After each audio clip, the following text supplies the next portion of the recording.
ভাববে চৌধুরী বাড়ির বউ আর ঝি যাচ্ছে। মানে আমার এই শাড়িটার দাম 2000 টাকা, আর তুমি এরকম একটা সস্তার শাড়ি পরে মন্দিরে যাবে, তা আবার আমার সাথে?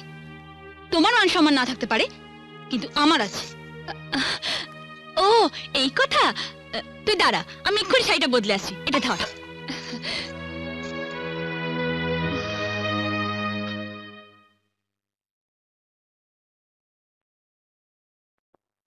টিয়া আমি রেডি, ঠিক আছে? এ কি, এটা তো আমার শাড়ি। তুমি পরেছো, তোমার লজ্জা করছে না? বলো, দামি শাড়ি পরার যখন অতই শখ, নিজের বরকে বলো না কিনে দিতে।